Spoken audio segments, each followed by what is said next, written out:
Anne bana.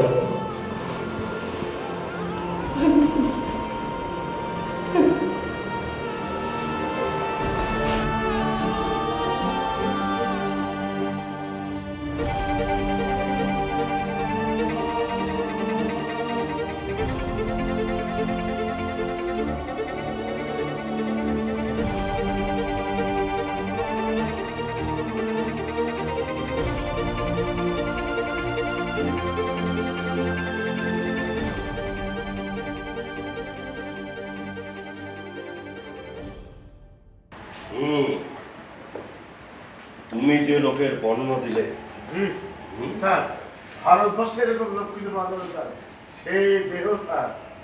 সাংঘাতিক ব্যাপার। একে যদি আমি ধরতে পারি তাহলে আমার প্রমোশন কেউ আটকাতে পারবে না। হ্যাঁ, স্বয়ং রানীও পারবে না।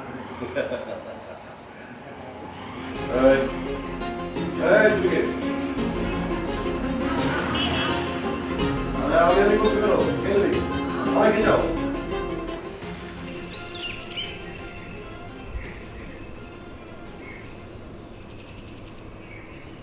লক্ষ্মী, এই পোড়ামুখী লক্ষ্মী, কই মরেছিস শুনি?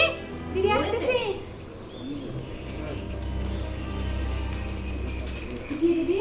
এই যে যে একটা বিয়ে বাড়ি, এটা কি তার নমুনা? হ্যাঁ, এগুলো কে পরিষ্কার করবে শুনি?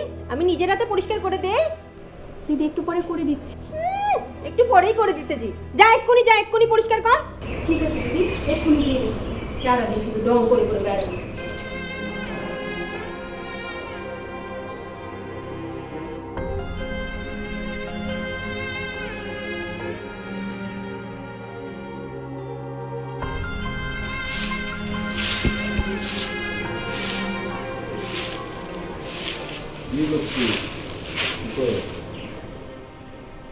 দেখতেছেন না, উঠান ঝাড় দিচ্ছি। লক্ষ্মী, জি, আমার কথাটা একটু ভাবস তুই। কি বলতে চান আপনি? ছোটবেলা থেকে এই বাড়িতে বড় হইলাম, চান্দির চুল যেতেছে উঠে, কেউ আমার কথা ভাবে না। বড়দা থাকে দেশ নিয়ে, মাই যাবে ব্যবসা বাণিজ্য নিয়ে, তুইও আমার কথা একটু ভাবস না। আমার এইসব কথা কইতেছেন কেন? তাছাড়া আমি হইলাম ছোট মানুষ, আমি তো এত কিছু বুঝি না। আমার তো এখনো বিয়ের বয়স হয়নি। ওর বিয়ের বয়স নেই, ছোট মানুষ। এতদিন বিয়ে হইলো 3-4টে পোলাপান হয়ে যেত। পোলাপানে কইতো, ও মা মা খিদা লাগছে, আমারে খাইতে দাও। আমারে কত সুন্দর করে ডাক দিত, আব্বা আব্বা আমার নিকে চকলেট নিয়ে এসো। কি বীরেন্দা, আপনার আর কোনো কাজ নাই? যান, আপনি আপনার কাজে যান, আমারেও আমার কাজ করতে দেন। ও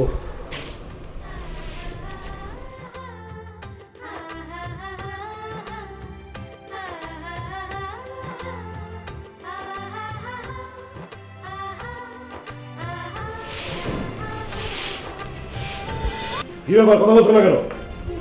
স্যার হ্যাঁ? স্যার হ্যাঁ। আমার মনে হয় আমি অবশ্যই এই ও হচ্ছে এই আকবরপুরের মিহির আলীর স্ত্রী। ওই যে সাহেব সাহেবের ওই তার রান্নাবান্নার জন্য একটা মানুষ খুঁজতেছিল। তো ও এই তুমি মিহির আলীর স্ত্রী না, বিবি না? বিবি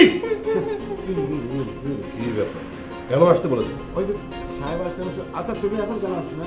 সাহেব আর থাকে সকালবেলা, তুমি দুপুরবেলা এসে কি ব্যস্ত? হ্যাঁ